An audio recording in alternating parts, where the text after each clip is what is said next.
Amen. Alam niyo ho yung kanta na yon na hindi ako matatakot.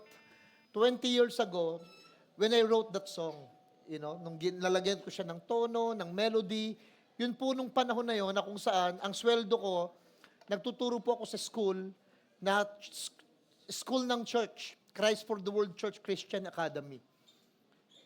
Doon ko po kami nagtutunong mag-asawa. Ang sweldo ni Charlita, 3,000 pesos. Ang sweldo ko po, 1,500. Ang upa namin sa bahay, dahil ninang ko ang may-ari ng bahay, 1,500 pesos din. So 3,000 na lang yung natitira. Nag-ampun pa kami ng 2 tao. 2 batang pakainin din. May 2 anak. Natatakot ako noon, paano pag nagkasakit, paano kapag magbabayad ka na ng ganito, ng ganyan. And then these songs came up na hindi ako matatakot. So hindi lang siya basta awit na minsan gagawin mo, kasi minsan may nararanasan ka eh. Alam yung kaibahan ng anxiety sa fear? Yung fear, yan po yung present condition na nararanasan mo. Natatakot ka kasi sa pangkasalukuyan. Pero yung anxiety, either chemical imbalances or you are afraid of something na unreal. Hindi naman talaga nag-exist, hindi pa naman talaga nangyayari, pero na-anxious ka sa bagay na ganun. Dalawa kung minsan ang fear. Minsan feelings yan or minsan spirit yan. Yung feelings of fear, syempre okay yan, regalo yan ng Diyos. Alam niyo kung bakit?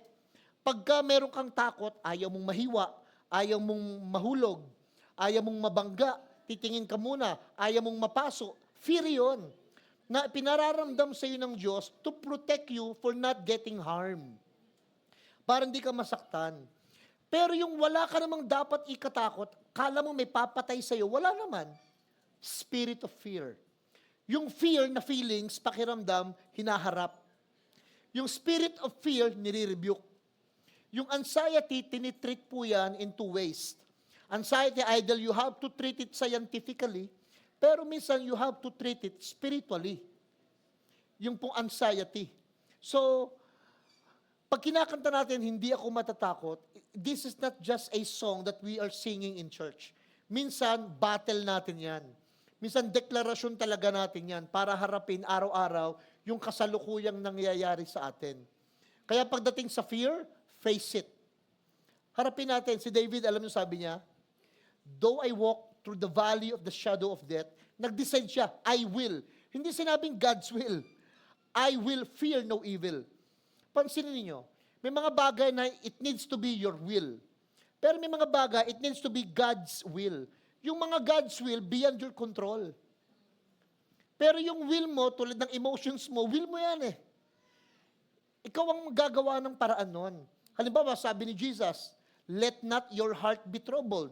God cannot let not your heart be troubled for you. Pag sinabi ni Jesus, huwag kang mabalisa, hindi niya magagawa yun para sa'yo. Halimbawa, sasapian ka ng Diyos para huwag kang mabalisa, hindi mo mangyayari yun. Tayo yung magdi-decide, I will not be worried. I will not be afraid. Yung iba kasi minsan, yung mga bagay na akala nila, dahil makapangyarihan Diyos, ibibigay sa Diyos. Samantalang tayo ang responsible doon sa bagay na yon. Kaya una, yung huwag kang matakot, tayo yon.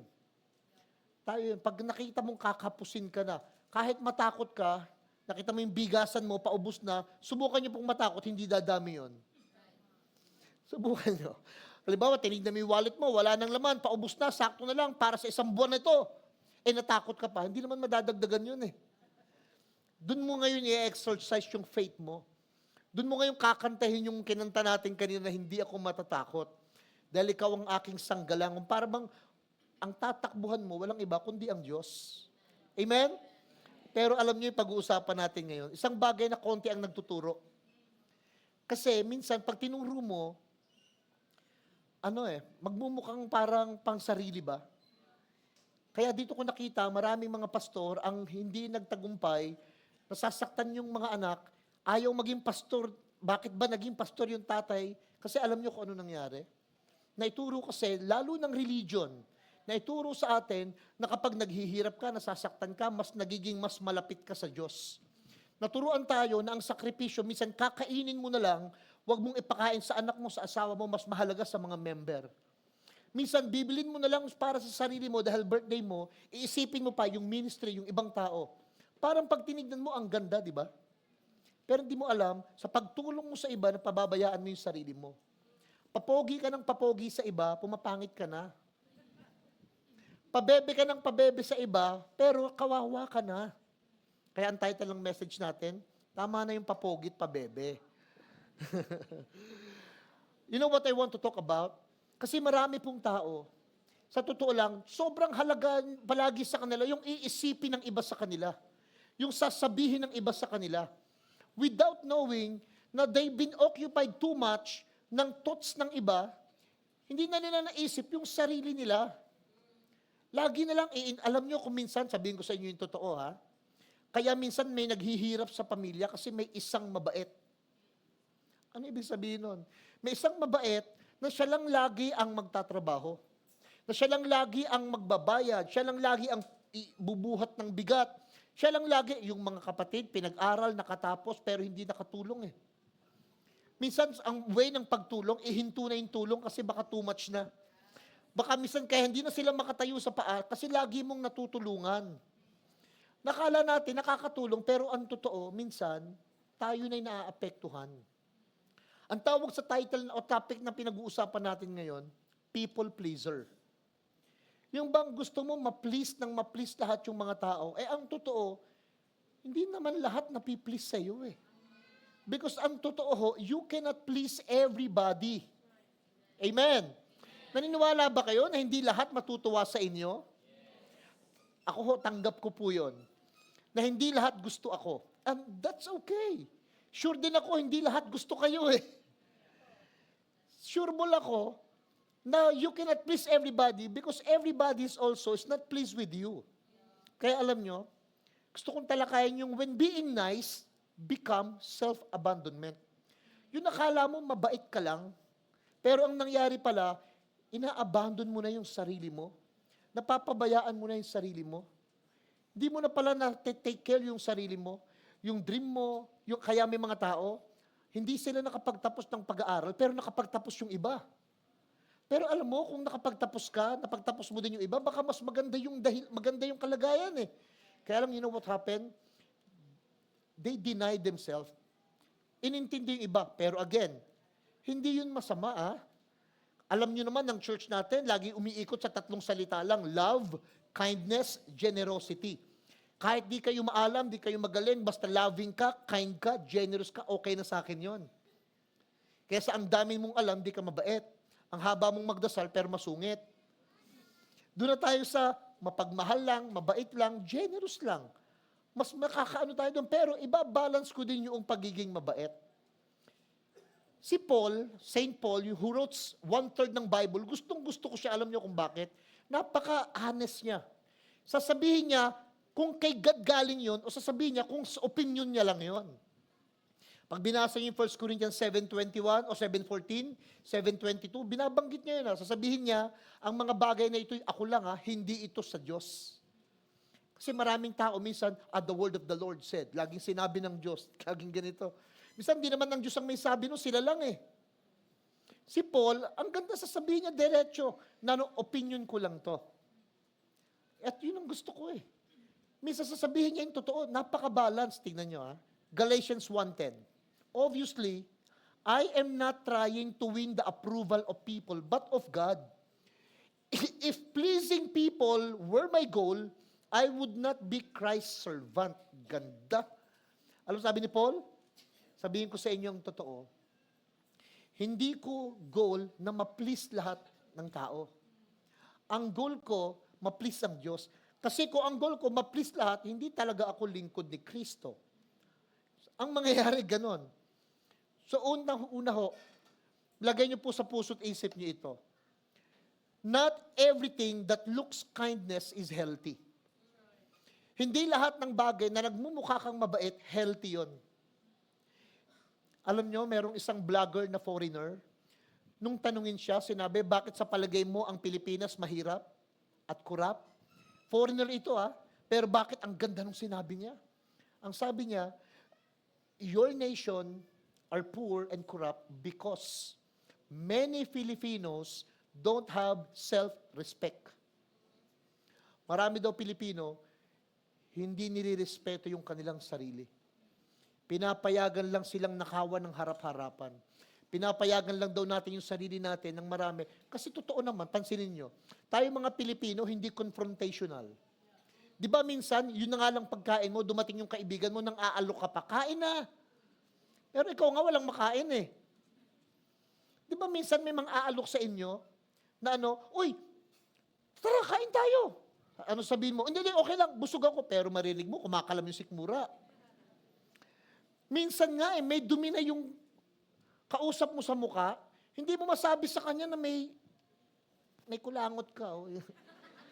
Nahihiya kang sabihin eh. You know why? Because we are not confrontational. Masyado tayong nahihiya na sabihin, i-communicate yung totoo. Minsan, ganito yung tawag natin sa sarili natin. Hindi, mabait lang ako kasi.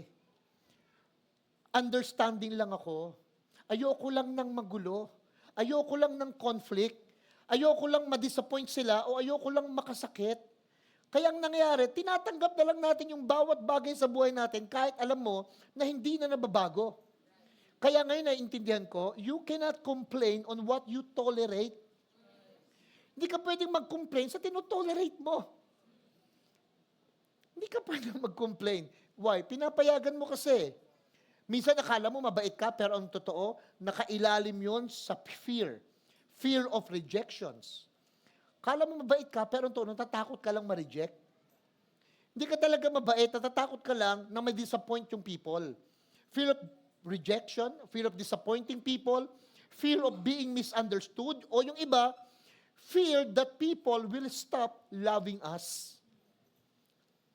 Alam nyo bakit minsan marami mga leader, even pastors, ayaw mag-correct, mag-confront sa people kasi natatakot silang iwan sila. Natatakot sila, baka iwan ako nito. Wala nang paano yan, mababawasan kami, konti na lang. Kanina nga, in-announce ko Sabi ko, marami pong magagandang church sa labas, sa ibang church. Marami din pong mga mababait na mga pastor. Mas pogi lang yun nandito. Pero marami po. Sabi ko nga, if hindi nyo trip ito, maghanap kayo ng ibang mapagtitripan nyo. Kung di nyo bet ang church na ito, it's okay. Sabi ko, 2 pintuan, malalaki pa yan. Go find your pastor kasi naniniwala ko that people that I can pastors are the people that they want me to be their pastor. Ang dami na. Ang dami na natin, alam nyo ba, nasa 3,000s na tayo. Pag pinagsasama-sama natin service natin dyan. Pero ano sinasabi ko? Find your pastor. Find your church. Why? Kasi mas importante yung interest nila kaysa sa interest ko. Kailangan hindi ka selfish. Dumadating tayo sa punto na yung pagsalita natin ng yes, kasi kadalasan ganito we're always saying yes, pero yung heart mo, no. Nag-yes ka na lang, pero yung heart mo, no Ayaw When your kindness actually requires you to constantly betray yourself, ang nangyayari, it's no longer healthy. Pag halimbawa, di ba, sobrang bait mo. Bigay ka ng bigay, oo ka ng oo. Alam nyo ba, may narinig ako, na mayroong emergency, hindi nila madala sa ospital kasi wala pa si kuya.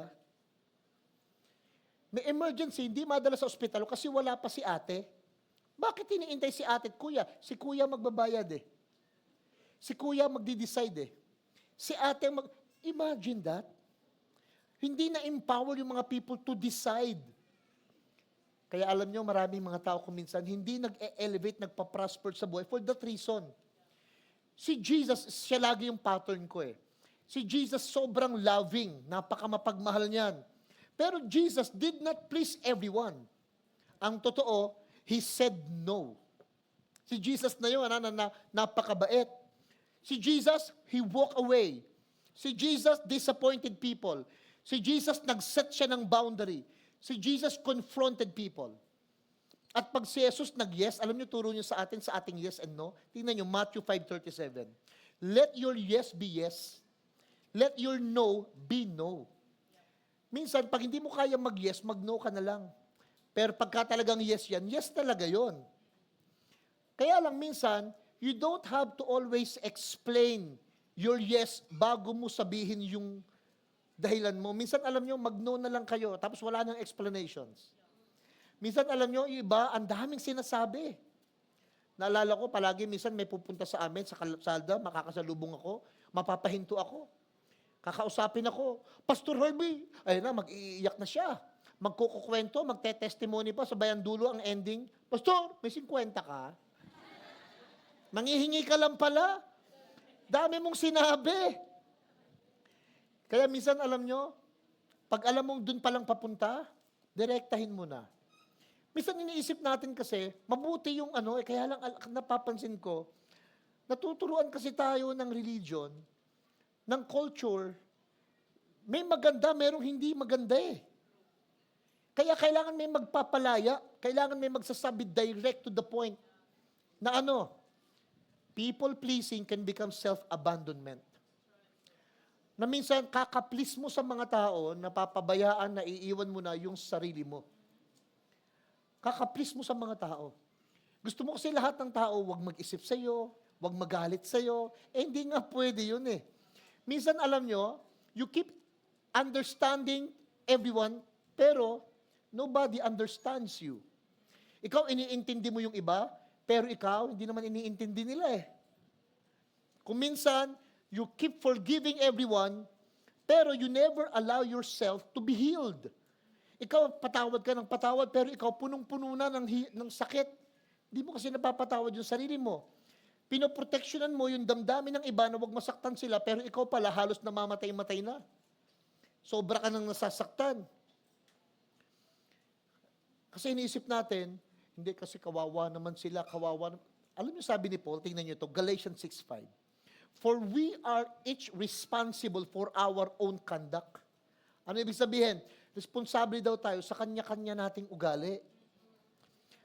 Halimbawa, nag-no ka, tumanggi ka, na-offend siya, hindi mo yun problema. Pwede po ba, bigyan naman natin ng karapatan din yung mga tao na mag-no sa atin. Alam niyo iba, natatakot tumanggi kasi alam nila, magtatampo ka. Pero pagka nag-no ka naman, bigyan na kasi para ikaw din, may karapatan kang mag-no. Pag sila nag-no sa iyo, huwag sasama ang loob. Minsan, yun ang maturity eh. Kaya kung minsan may mga tao, pagka nag-apply ng trabaho, na-reject lang ng isang beses, ayaw nang mag-apply eh. May mga tao, magpe-present ng kanyang presentation, tapos hindi ma-approve, ayaw nang mag-present. Why? Pine-personal yung mga bagay na trabaho lang. Minsan alam nyo, don't take things personally. Yung sasakyan ninyo, pag may sasakyan kayo, tapos nandito ka sa Pilipinas, lalo nakatira ka sa Tondo, magagasgasan talaga yan. Dahil alam mong magagasgasan, dapat tanggap mo yung sarili mo na, hindi, magagasgasan talaga to. Kasi mamaya, hindi mo tanggap, baka makapatay ka, makulong ka pa. Dahil lang nagasgasan yung sasakyan mo. Talagang ganun eh. Kaya nga kailangan? Prepared ka sa magiging ugali ng iba at ugali mo. Pero bawat isa naman, responsible tayo in our own conduct. Eto na, dito mag-iiba, yung bang you are loving others or you are losing yourself for others. Magkaiba yon. Iba yun, mahal mo yung mga tao kesa na papabayaan mo na yung sarili mo para sa ibang tao. Alam nyo, may mga mami, may mga nanay, ang babata pa, pero pag tinignan mo, losyang. Why? Bakit? Alam niyo kung bakit? Minsan bibili ng lipstick yan. Pag naisip yung lipstick, biglang maisip niya, wag na nga, gatas na lang. Minsan totoo, may bibilin silang birthday niya, may bibilin damit. Maiisip niya, wag na nga, diaper na lang. May sabihin po ako sa inyo. Pag uwi nyo ng bahay mamaya, bili kayong lipstick. Alam nyo kung ano nangyayari? Minsan, hindi masamang magmahal ng anak at asawa. Pero pag dumadating sa point na napapabayaan mo na yung sarili mo, hindi na rin better eh. Kasi hindi na rin nakaka-inspire na nakikita ng mga tao na ikaw, kaya alam nyo bakit ako na-inspire sa topic na ito? One time, nanonood ako doon sa aking social media. At may vlogger na in-interview isang matanda na nandoon sa kubong maliit. Siya lang mag-isa yun nandun. Tinanong siya, bakit kayo lang mag-isa? Alam niyo sagot niya? Masakit. Sagot niya, may 3 akong anak. Pero yung 3 kong anak, walang gustong mag-alaga sa akin. Pero alam niyo ba, na dati ang lakas ko pong kumita, dati maganda ang hanap buhay, lahat ng pera ko, lahat ng pag-alaga ko sa mga anak ko at sa mga kamag-anak ko at sa ibang tao, binuhos kong lahat. Sabi, may sinabi siya, kaya nga wala nang natirang pagmamahal sa sarili ko eh. Kaya ako nagkaganito ngayon. Nung mapanood ko, sabi ko, kailangan pala talagang marinig itong message na ito. Alam nyo dati, sobrang religious yung isip ko, pati kanta pinipili ko. May kanta si Whitney Houston, sabi ko, huwag nyo kakantahin yan ha, masama yung kanta na yan. Alam nyo bakit ano yung kanta? Learning to love yourself.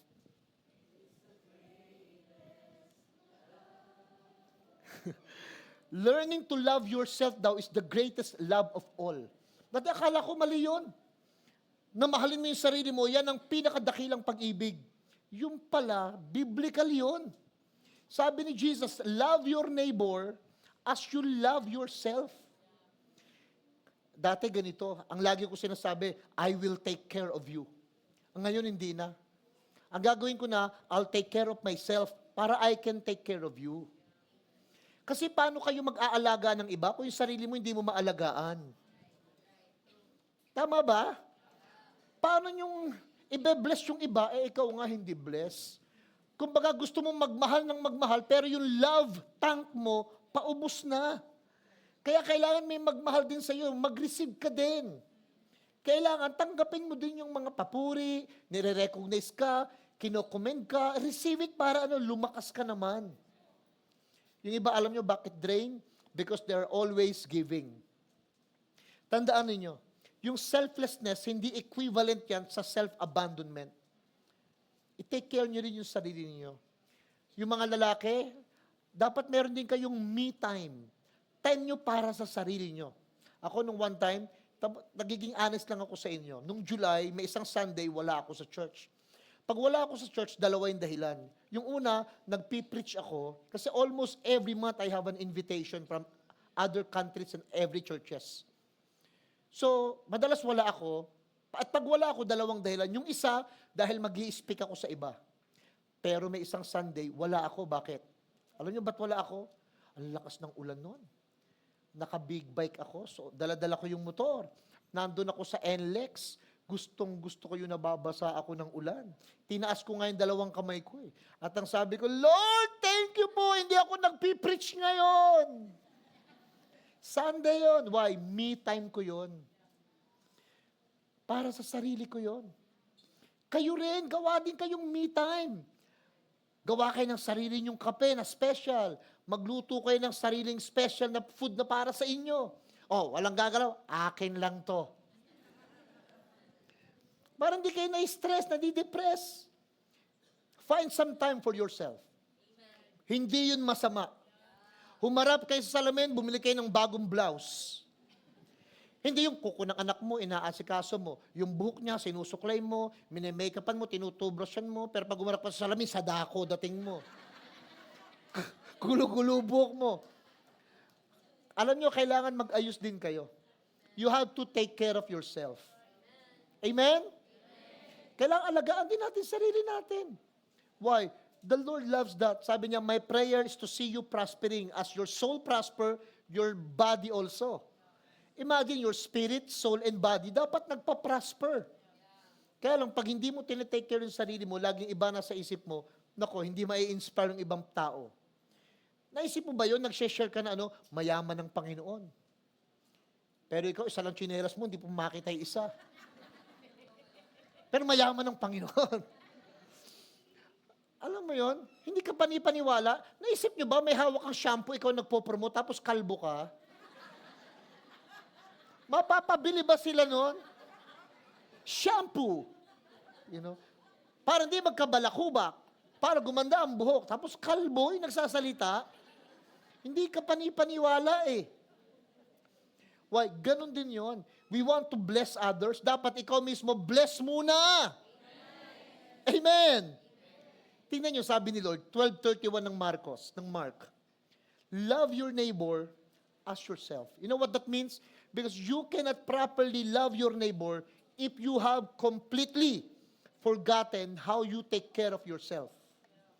Pag hindi mo nate-take care yung sarili mo, I'm telling you, hindi mo mamamahal ng tama. So don't be busy doing a lot of good to everyone and then you forget to do good to yourself. Kaya kung may sobra-sobra naman minsang pera, minsan alam nyo, bumili ng bagong something for yourself. Gusto yun ni God. Gusto yun ng Diyos.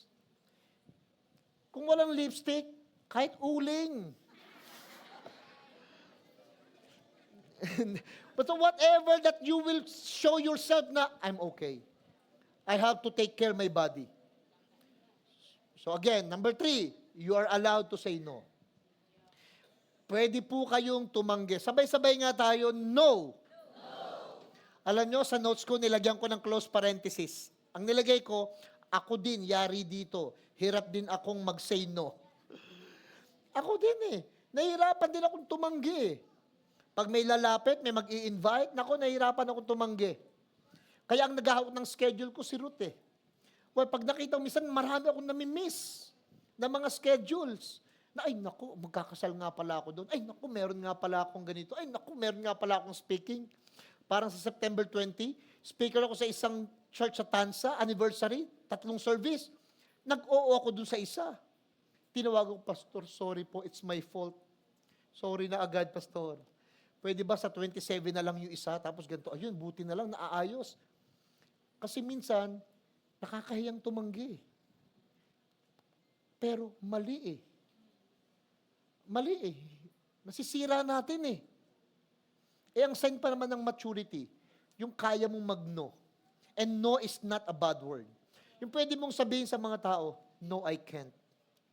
No, I'm not comfortable with that. No, I need some rest.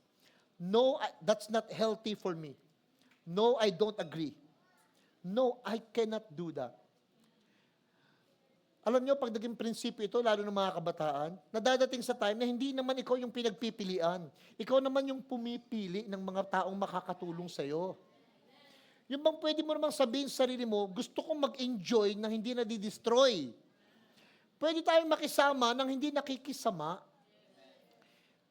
Ano yung point? Pwede kang mag-yes from other people, pwede kang mag-no to other people. At minsan, alam nyo, you don't need to explain your no. May napanood ako na isang bilyonaryo, may anak siya. Tinuruan niya. Sabi kasi nung anak niya, Dad, I want to be like you. Hanggang sa magkaedad yung anak niya, in his 20, parang 28 siya noon, yung tatay niya, bilyonaryo, very successful. Sakto, nasa bahay sila, nag-ring yung telepono, yung cellphones, sinagot nung anak niya. Anong oras na nung? 10:00. Sabi sa kanya ng tatay niya, Son, next time, don't answer the call. Sabi niya, Dad, huwag kong sagutin yung tawag. Bakit? Alam sagot sa kanya. Because if you yourself, hindi mo alam kung ano yung halaga ng oras mo, hindi rin papahalagahan ng iba yon. Yung 8:00 hanggang 5:00, para yun sa kumpanya. Yung 5:00 hanggang 8:00, para sa yun pamilya mo. Pero yung after dinner, 8:00 hanggang gabi na kinaumagahan, para yun sa sarili mo. So kung hindi ka discipline, lahat na lang ng oras, kukunin nila sa'yo. Kung di ka magiging responsible, na pahalagahan din yung sarili mo, lahat na lang, wala kang boundary eh. Mawawalan tayo ng boundary. And a mature person understand na kung minsan, kailangan mo talagang, sorry I need to go. Alam niyo, minsan bakit maraming mga tao ang hindi naman kailangan napapabili, hindi makatanggi sa sales lady. Lalo pag pinasukat na sa'yo, sige, sukat mo, sir, kasyang-kasya sa'yo. Naku, sir, bagay ah. Ikaw naman to, nahihiya ka ngayon tumanggi. Eh yung pera mo,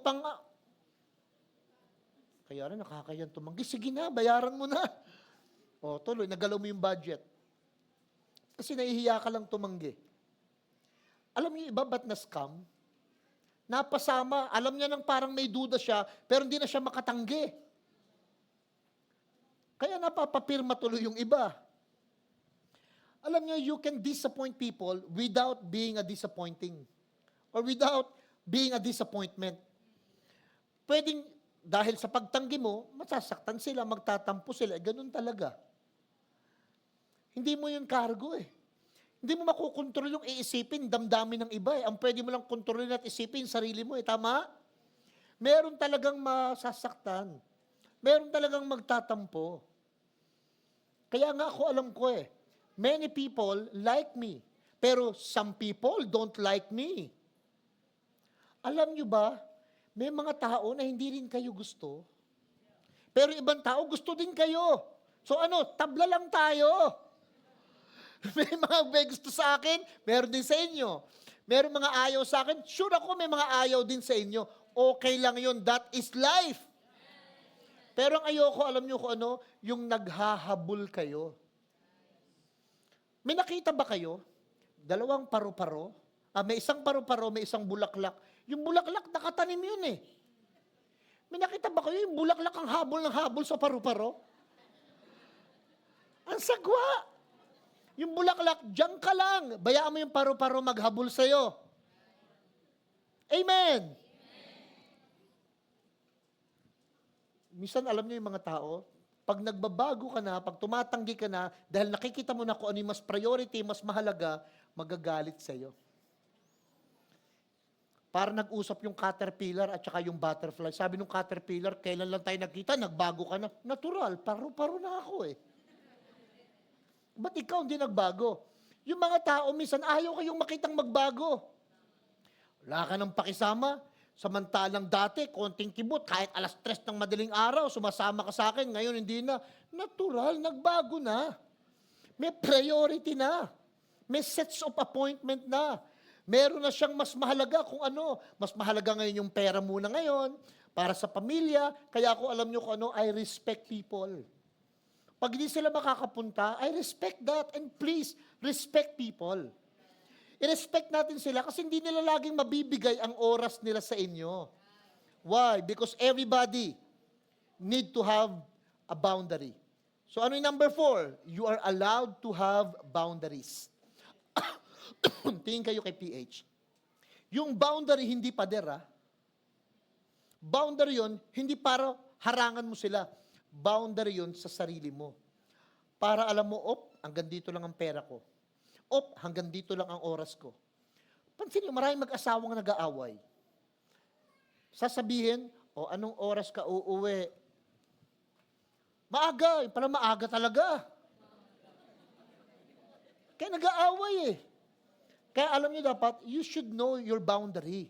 Alam natin dapat na hindi ako makakauwi ng ganitong oras, pero ito yung boundary ko. Dapat alam natin, it's time, let's call it a night, 12:00 na. Kailangan matapos to kahit ayaw natin. Kailangan matapos to. You know your boundary. That's how you take care of yourself. Para hindi to rin nagdududa yung iba, nagagalit yung iba, nagagastos mo hindi dapat gastusin, napapabayaan mo yung sarili mo. Why? Because you don't have boundaries. Hindi natin pwedeng sabihin palagi na I want everybody palagi. Minsan, I want this, I want him, I want her, pero sorry, hindi ito kasi baka ma-influensyahan ako eh. Pansinin ninyo, si Jesus have also boundary. Magmi-minister yan sa mga people, crowd, thousands of people, pero alam niya kung kailan niya basahin ko. Luke chapter 5 verse 16. But Jesus often withdrew to the wilderness for prayer. Magsaserve siya sa mga people, pero alam niya, dyan lang kayo. Why? I need to go to a private place for myself. Alam ni Lord yung boundary niya. Kahit anak ng Diyos yan, alam niya, kailangan niyang mag-recharge. Kailangan niyang hindi puro ministry, hindi puro release, kailangan mag-receive din. Kailangan mag-rest din. Kailangan may space din. Alam niyo yung mga tao minsan, ang kailangan nila sa inyo, space. may suggest ako sa inyo.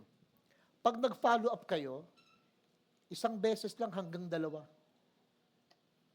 Pag nag-follow up kayo more than twice, bumababa na actually yung sales ninyo sa sarili nyo. Parang naghahabol ka na ngayon, nawawala tuloy yung value mo.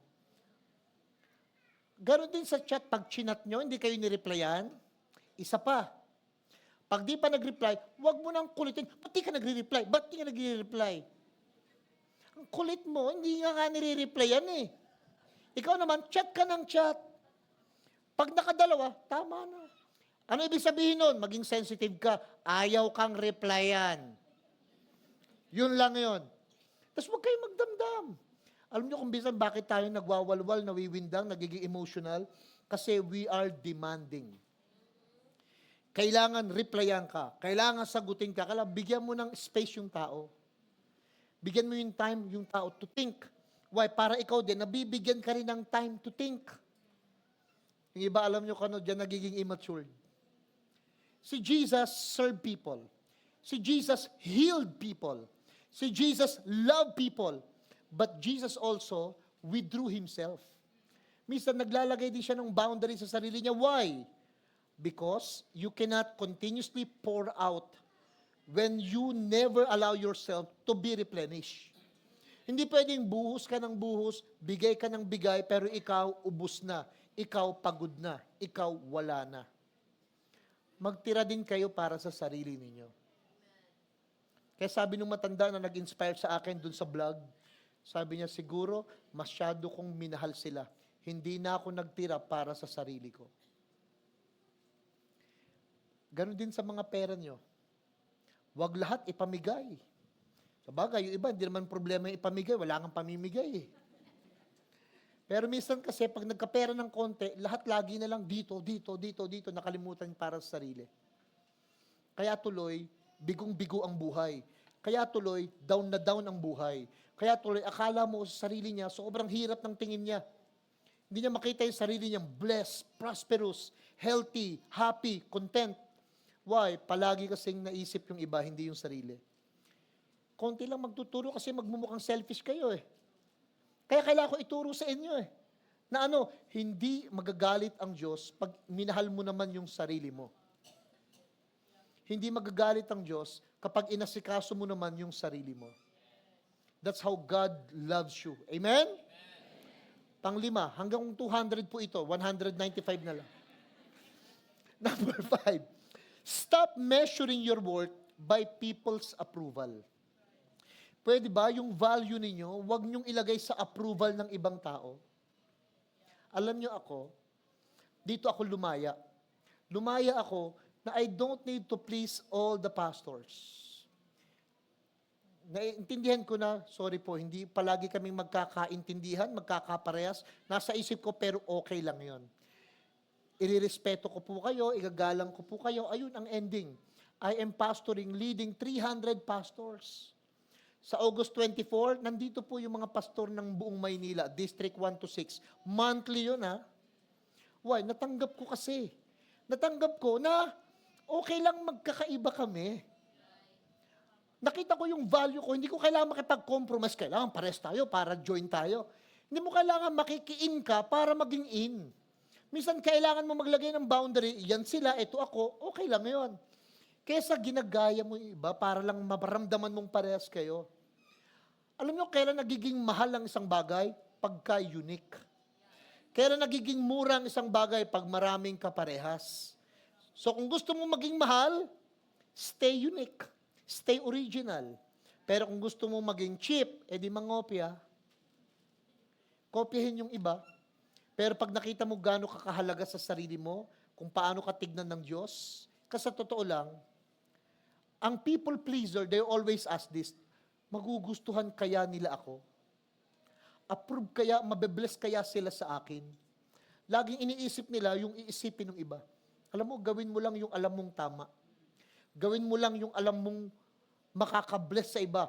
Kung hindi sila mabless, at least you do your best. Kasi hindi palagi silang papalakpak sa'yo. Hindi palagi silang mag-a-approve sa'yo.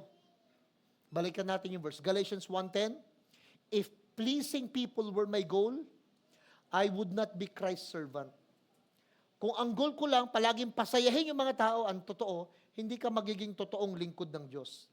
Dalawa lang ang options. God's approval or everyone's approval. Doon ka sa God's approval.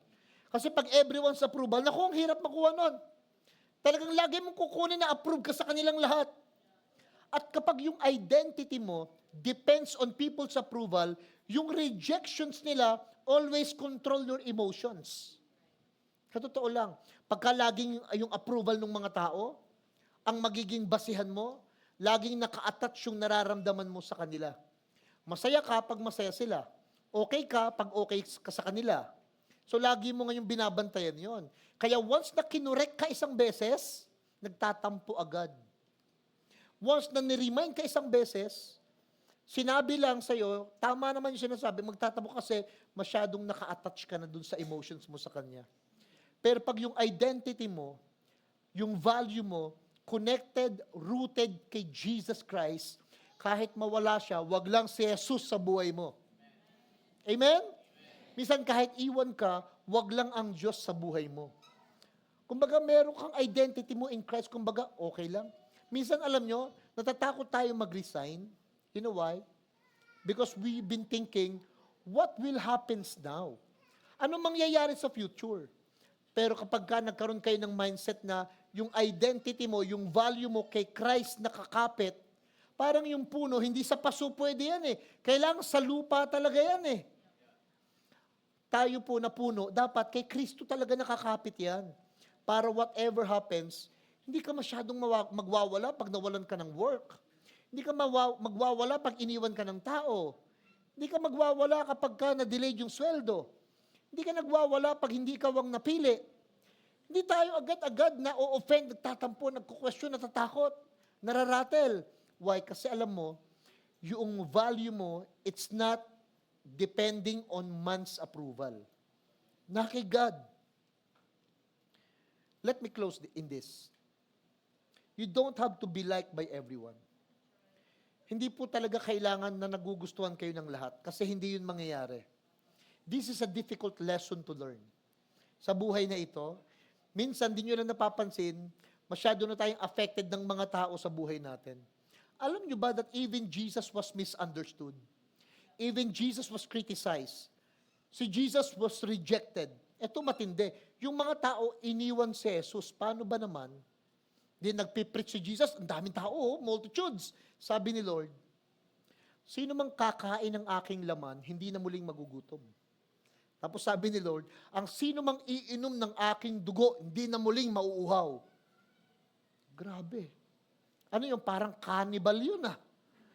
Kakainin mo yung laman, iinumin mo yung dugo.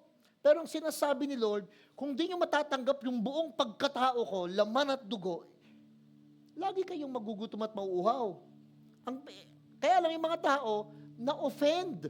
Basahin ko, John chapter 6, verse 66. For from this time, mga disipulo na ito many of his disciples turned back and no longer followed him. Alam nyo, sumunod na verse pagkatapos niyan, yung mga, ang dami ng disipulo, na-offend, nag-alisan.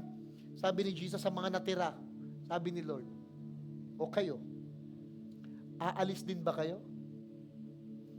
Sabi ni Lord, okay lang.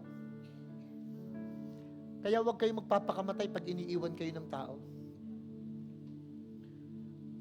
Huwag kayong mang-aaway pag umaalis sila sa inyo. Pwede niyong sabihin, maybe I'm not the right person for her, for him. Maybe I'm not the right person for the job. Or maybe the Lord is protecting me from him, from her. Or baka maybe the Lord is protecting him or her from you. Pero hindi tayo nagwawala kasi iniwan tayo. Napaka-matured ni Lord to teach us, to impart us na ano? Ang maturity natin, maintindihan, kailangan ko palang intindihin din yung sarili ko. Kailangan ko din palang alagaan yung emotions ko. Kailangan ko din palang pag-aanin yung isip ko. Sometimes, you have to release people. Sabay-sabay nga, sabihin nyo nga, please. Habaan natin. Please.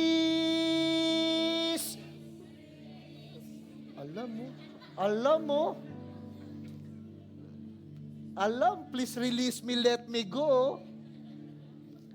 Para makasabay yung mga hindi medyo matatanda. Ewan ko kung alam nyo to. And if you're only using me to feed your fantasy, you're really not in love. Sabay-sabay. Alam na alam. Pag worship song, hindi alam. Pero you know what the song tells us? If you're really in love, let me go. Minsan, kung talagang alam nyong nagmamahal kayo, i-let go nyo yung mga tao. Alam nyo ba't nag-grow yung church? I don't hold people. Sa akin, go, find your church, find your pastors. Walang problema. Di lalong dumadami. Kasi walang control. Kasi walang manipulations. Walang attachment, walang string. Kumbaga, you can come anytime. Pag birthday mo, huwag magsimba. Pag gusto nyo mag-camping, mag-fishing, mag-mountaining, mag-bowling, okay lang yun. May business, may mahalagang negosyo, okay lang yun. Don't go to church. Why? Hindi magagalit ang Diyos. Importante kasi maalagaan nyo yung sarili nyo. Amen? Ako bilang tatay ninyo, mahalaga po sa akin na okay kayo bago ang iba. Para maging okay din sila dahil sa inyo. You can choose rest. You can choose peace. You can choose actually healthy relationship. You can choose boundaries. You can walk away from toxic relationships. You can say no. You can resign. You can pick and you can be the best person you can be. Hindi yun magagawa ng iba para sa inyo. Tayo yun. Ang prayer ko, i-empower kayo ni Lord na magawa ninyo yung best muna sa sarili. Hindi selfishness, kung hindi what is really best for you para magawa mo yung the best to other people. Amen? Tayo tayong lahat. May huling-huling akong sasabihin sa inyo. Alam niyo ba ang greatest freedom kung ano? The greatest freedom, actually, is yung bang you don't have to perform for love. Ang pinakamatinding kalayaan, hindi mo kailangang patunayan yung pagmamahal. Ang hirap yung dahil mahal mo, patunayan mo. Lagi kang may pinuprove, lagi kang may ginagawa. Ang pinaka-greatest freedom, yung bang you don't need to perform for love. Di mo na kailangan yun. Kung talagang mahal ka ng tao, wala kang kailangang patunayan eh. Basta kailangan mahal mo siya. Ganun ang Lord. Ang gusto lang niya unang-una, maging better kayo. That's what God wants in the first place. Maging malusog tayo, maging blessed tayo, maligtas tayo, masaya tayo. Then, out of that abundance, you serve other people. You be kind to other people. You honor other people.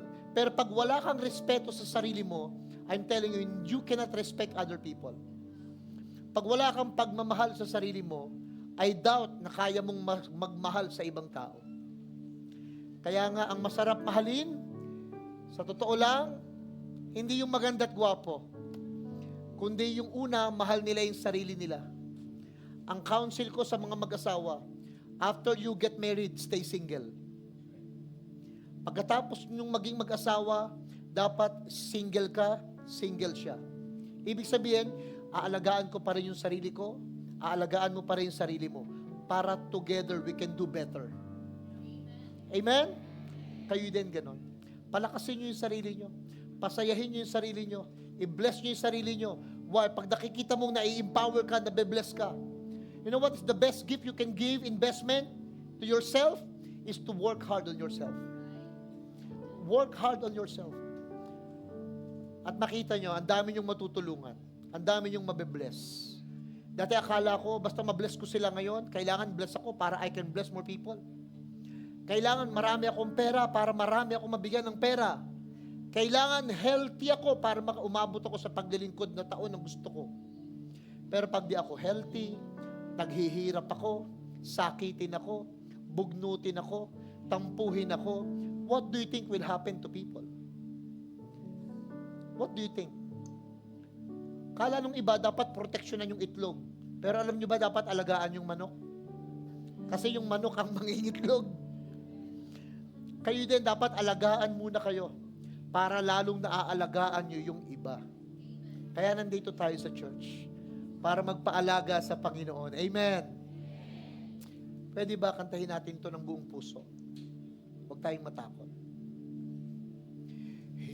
Hindi ako matatakot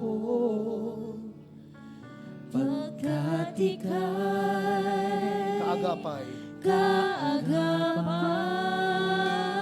kaagapay, ang tungkod at pamalo, Ang siyang gabay ko at ang sanggala. siyang gabay ko at sanggala. One more time. Sabay-sabay tayo. Let's declare. Hindi ako matatakot pagkat ika'y Kaagapay. kaagapay, Ang tungkod at ang tungkod at pamalo, ang siyang gabay ko at sanggala. at sanggala. Hindi ako matatakot pagkat ika'y kaagapay, ang tungkod at pamalo, ang siyang gabay ko at sanggala. Every head bow, yuko natin yung mga ulo natin. Ama, salamat po sa pagpapaalala sa amin. Kailangan ko palang intindihin, alagaan ang sarili namin, Lord. Para mas makapagmahal pa kami, Lord, lalo. Para makapag-serve pa kami lalo. I pray, Lord, remind mo yung everybody to check their health. Yung kanilang kalusugan, Lord. Ma-check nila, Panginoon. Wag matakot yung iba na magpa-check up dahil sa pera. I pray, Lord, that you provide the needs of these people, Lord, that there will never be a fear in their hearts and mind para lang pumunta sa doktor, para lang alamin ang totoong nangyayari sa katawan nila, Lord. Because this is what you want, Lord, that everybody is taking care of themselves first. Tingin kayo sa akin saglit lang. Totoo yun, ha? Totoo yun. May mga tao ayaw magpa-check up kasi iniisip, gastos lang yan. Pero natatakot lang siya actually. The Lord is telling you tonight, minsan you have to face it. Huwag kayong matakot sa gastos. God will provide. Ang mahalaga, maalagaan kayo. Pero magagastusan, mahihirapan yung mga anak ko, yung mga kamag-anak ko. Pagka namatay ka, mas lalo silang mahihirapan. Mas lalo silang masasaktan. Pag na-confine ka, pag lumala. Kaya better na ngayon pa lang, i-deal nyo ng lahat. Amen? This is the way, kung talagang ayaw natin maging selfish, take care of ourselves. Para maalagaan natin ng mas mahaba pa yung mga anak ninyo. Makasama nyo pa ng mas mahaba yung mga asawa ninyo. Makasama nyo pa ng mas mahaba yung mga tao sa paligid nyo. Take care of yourself. Hindi ko ito nasabi kanina. Seryoso ito. Maligo kayo.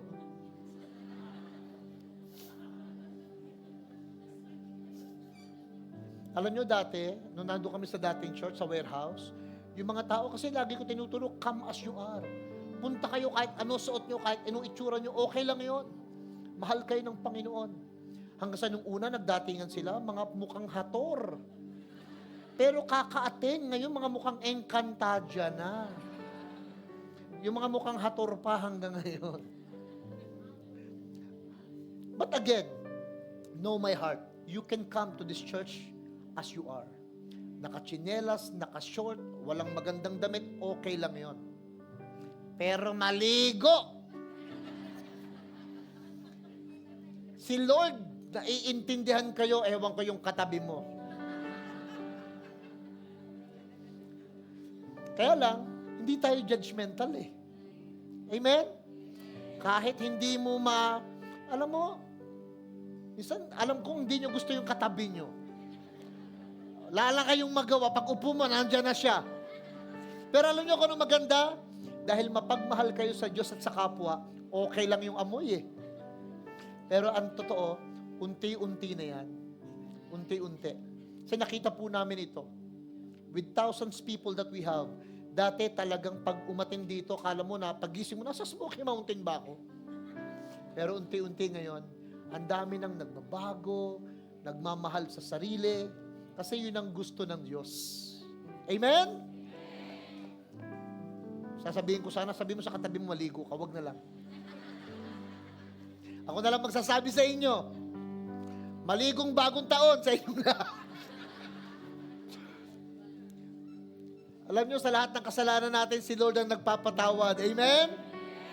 At sa lahat ng ating karamdaman, siya yung nagpapagaling. Kantayin natin bago tayo umuwi. Kantayin natin. Sabay-sabay tayo. Come on.